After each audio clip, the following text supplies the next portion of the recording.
The nuclear arms reduction treaty between the United States and Russia has run out of time. The New START agreement has expired, bringing an end to the last formal mechanism restraining the world's two largest nuclear powers. Its collapse marks not just a diplomatic failure but a structural shift in global security. New START was designed to do one thing: prevent catastrophe through predictability. It restricted both sides' nuclear arsenals and ensured transparency through inspections, reducing the risk of miscalculation or accidental escalation. It was the successor to the earlier Cold War era arms control agreement that helped prevent nuclear confrontation for decades. The treaty was originally meant to expire in 2021 but was extended by President Joe Biden and Vladimir Putin. That extension now runs out without any follow-on framework in place. Once New START expires, there will be no binding limits on the US or the Russian strategic nuclear weapons. The inspection regime disappears, transparency collapses, and the risk of escalation rises sharply. Russia has already called the outcome very bad for global security. Although the Ukraine war did not immediately kill the treaty, it steadily hollowed it out.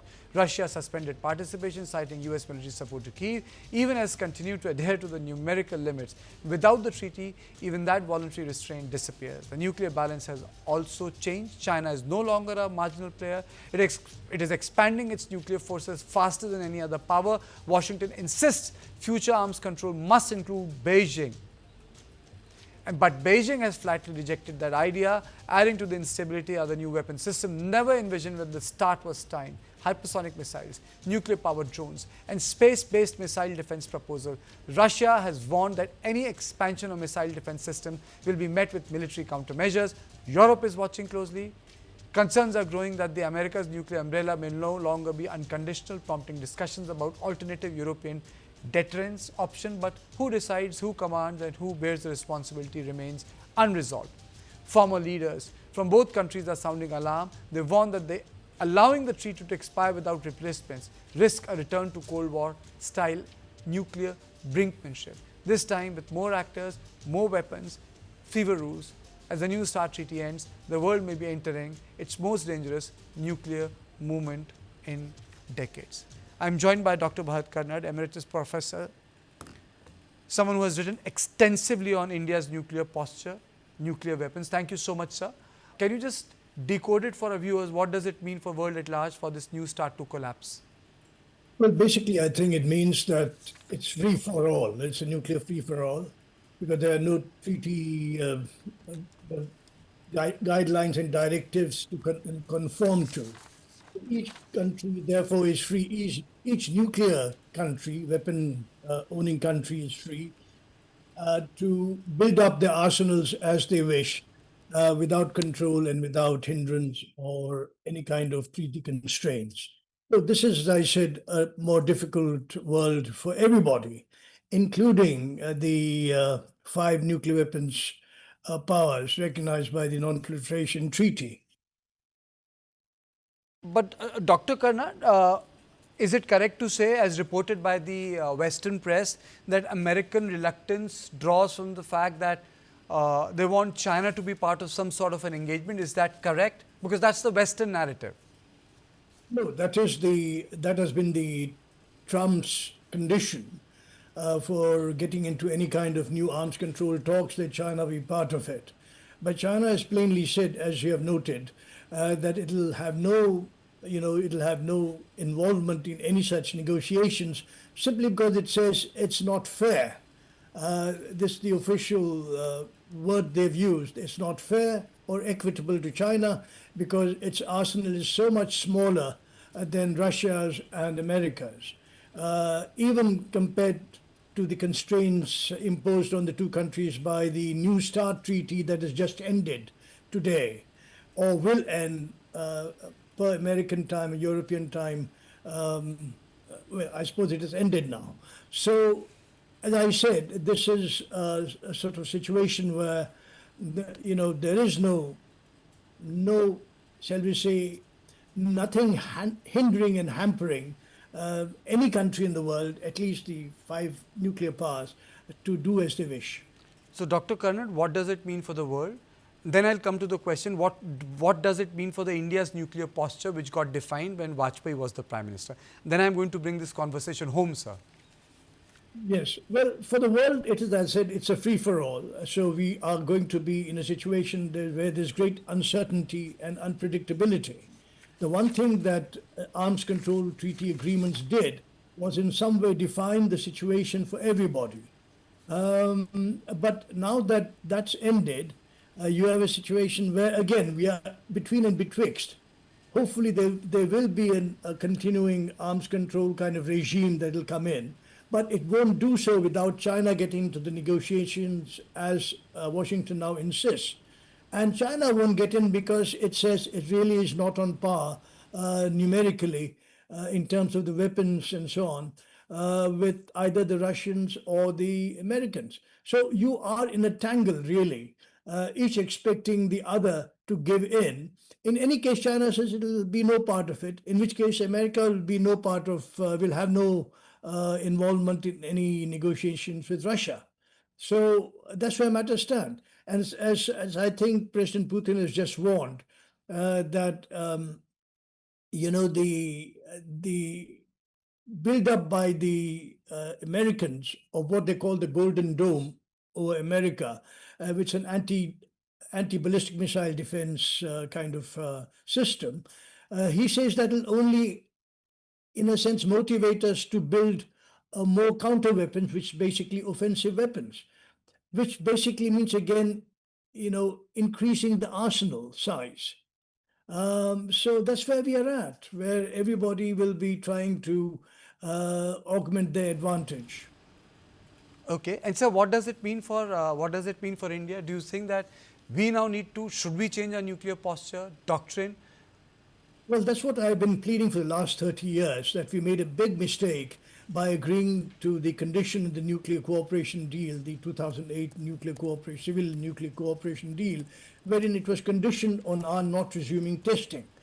I think I always said that was a bad deal, and that we need to resume thermonuclear testing open-ended so that we begin to build up. We cannot not take nuclear security seriously. It's what we have done.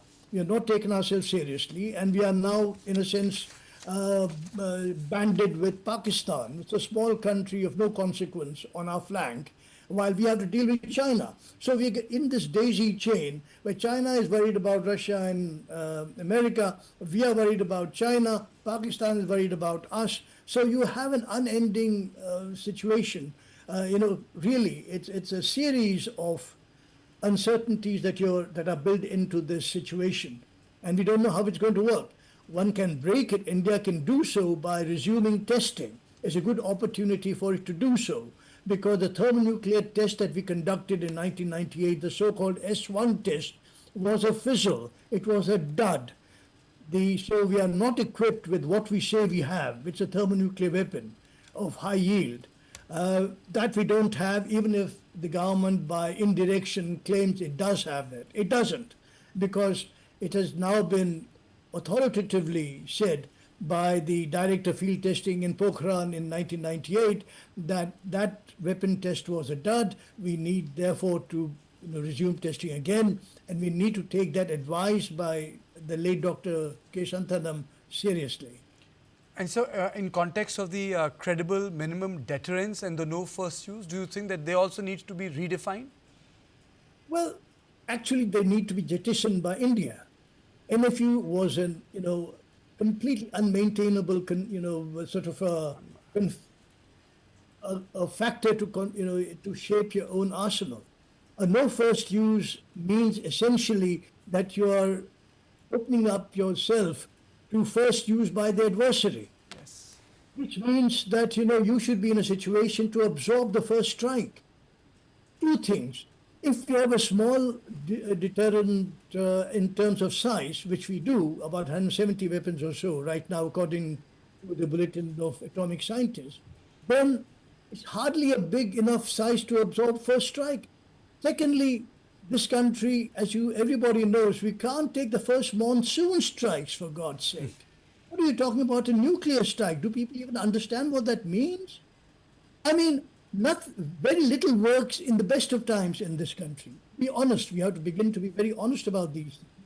And in a crisis, we all run around like headless chickens, the government in particular. And we expect that we'll be able to manage a nuclear crisis where we absorb the first Sir, strike. I was speaking to one of the generals, and he said the same to me in a sort of an off-record conversation that, do you know what does it mean when you talk about the first strike? You can't communicate. You can't communicate. There is no communication. And he said, I will end my conversation because I've been part of these important critical meetings. So who is going to direct our forces?